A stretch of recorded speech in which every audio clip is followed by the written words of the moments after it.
So women's reservation is dependent on two totally indeterminate dates. Can there be a greater jumla?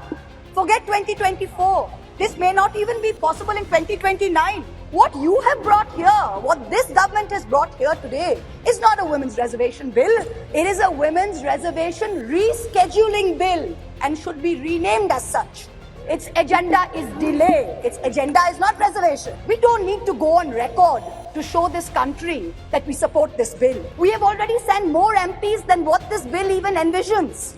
It is you, this government, this ruling dispensation that needs to go on record. You need to support us, not the other way around. You need to send more than 33% MPs to this parliament. You did not wait to count the number of cows. You did not wait to see whether the cow was a Jersey or a Gir or a Sahiwal. You just went and built the cow shelters. Are we women any less that we have to wait while you count numbers and you draw lines? Honorable Prime Minister, this is your moment to really show us all कि मोदी है तो मुमकिन है. Implement the reservation bill immediately based on today's voters list. Send 33% women to parliament in 2024 from the BJP the way our party has done. Support us unreservedly. I rise today on behalf of my party, the All India Trinamool Congress, to speak on the women's reservation, the Nari Vandan Bill. At the very onset, let us remind ourselves that this is India, a country where the poet Kafi Azmi in 1940, 81 years ago, 82 years ago, before independence, wrote in his poem Aurat, "Ut meri jaan, mere saath hi chalna hai tujhe. Jannat ek aur hai, जो मर्द के पहलू में नहीं, उसकी आजाद रविश पर भी मचलना है तुझे. बन के तूफान छलकना है, उबलना है तुझे. उठ मेरी जान, मेरे साथ ही चलना है तुझे." This is in India, where Tagore in 1928 wrote in his poem Shobola, "Nari ke apon bhaggo joy koribar, keno nahi dibe odhikar, he bidhata." Oh Lord, why will you not give women the right to determine their own destiny? This is in India, where in 1946, when the Constituent Assembly was elected, 15 seats went to women who helped to draft the Constitution. Both the United States and the United Kingdom saw lengthy suffragette movements before women were granted the right to vote. India's founders in 1947, April, agreed to the principle of universal adult suffrage, giving simultaneously the right to vote to women and to men. There was never any question of denying women the right to vote while giving it to men. All 15 members of the Constituent Assembly who were women rejected the demand for any special women's reservation on July 18, 1947. Member activist Renuka Roy noted that Vijayalakshmi Pandit has not been selected because she is a woman, nor was sex made a bar to the appointment. It is her proven worth that has been responsible for her appointment to the high office of ambassador to a land. The demand for special reservation is an insult to our intelligence and to our capacity. So sure were our founding mothers that this great land would not deny her women their rightful place based on merit. But alas, it is 75 years later.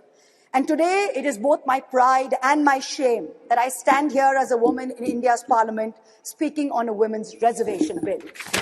It is my pride that I belong to the All India Trinamool Congress, a party that sends 37% women among its members to parliament.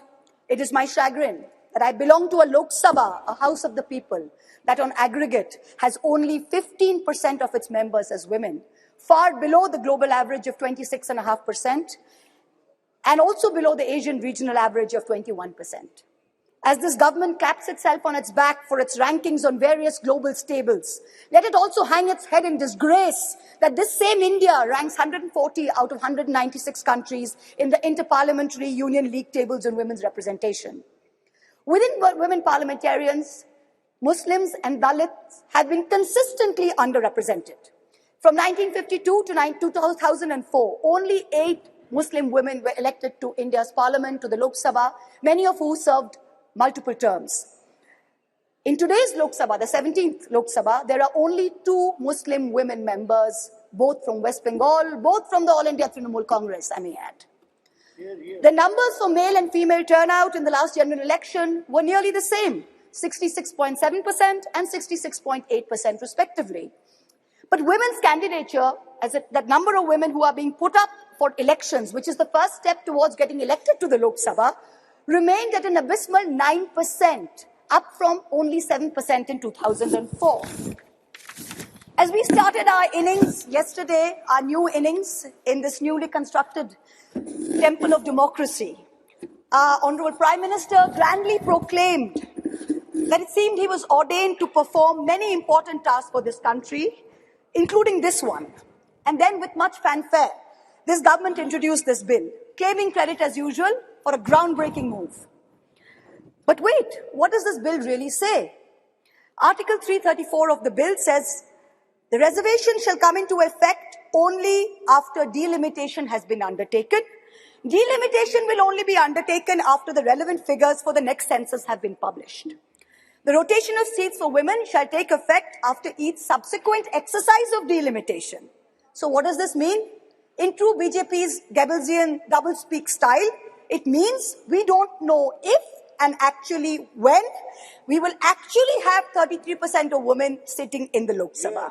Because number one, the date of the next census is entirely indeterminate. Because of this, number two, the date of the next delimitation exercise is therefore doubly indeterminate. It is also controversial, as my esteemed colleague Kanimoji from the DMK spoke. She said, according to the data, we will have an increase of 0% in the number of seats for Kerala, 26% for Tamil Nadu, but a whopping 79% increase for both Madhya Pradesh and Uttar Pradesh. So women's reservation is dependent on two totally indeterminate dates. Can there be a greater jumla? Forget 2024. This may not even be possible in 2029. We are being asked time and again, do we support the women's reservation bill? Trinamool Congress is bill ko support karega ya nahi? BJP's liaison members are reaching out to us, calling us, asking us to support this bill wholeheartedly. No ifs, no buts, pura support, please kijiye. To them we say very clearly, we not only support a women's reservation bill, but in truth, it is Mamata Banerjee, India's only female chief minister today, who is the mother of this bill, who has given birth to the original idea where she has unconditionally sent 37% of women MPs to this parliament on her ticket. What you have brought here, what this government has brought here today, is not a women's reservation bill.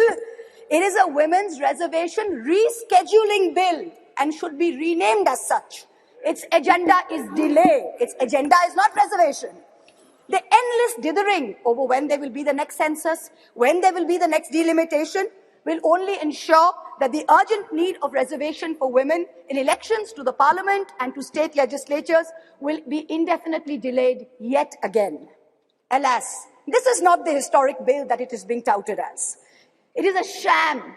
And for the women and the men and the girls and the boys who will be the future women and men of India, we had better recognize this because it is staring at us in the face. And I also hope that a sufficient number of amongst us, the current members of parliament, also recognize this bill for what it is, which is a sham. The question of women's reservation requires action, not the placebo of legislatively mandated procrastination. To the government and the ruling party, I say this: give us this day our equal rights. We hold up half the sky. Give us at least a third of our earth.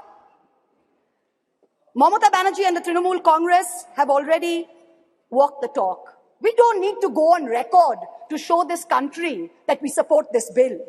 We have already sent more MPs than what this bill even envisions. It is you, this government, this ruling dispensation that needs to go on record. You need to support us, not the other way around. You need to send more than 33% MPs to this parliament. When this government wanted to protect cows, and I support the move, make no mistake, you did not wait to count the number of cows.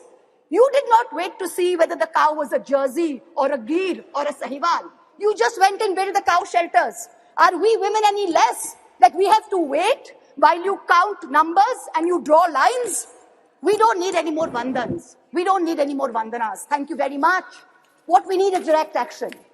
Honorable Prime Minister, this is your moment to really show us all कि मोदी है तो मुमकिन है. Implement the reservation bill immediately based on today's voters list. Send 33% women to parliament. Send 33% women to parliament in 2024 from the BJP the way our party has done. Support us unreservedly. In conclusion, I can only echo the poet Rihanna Ruhi's words.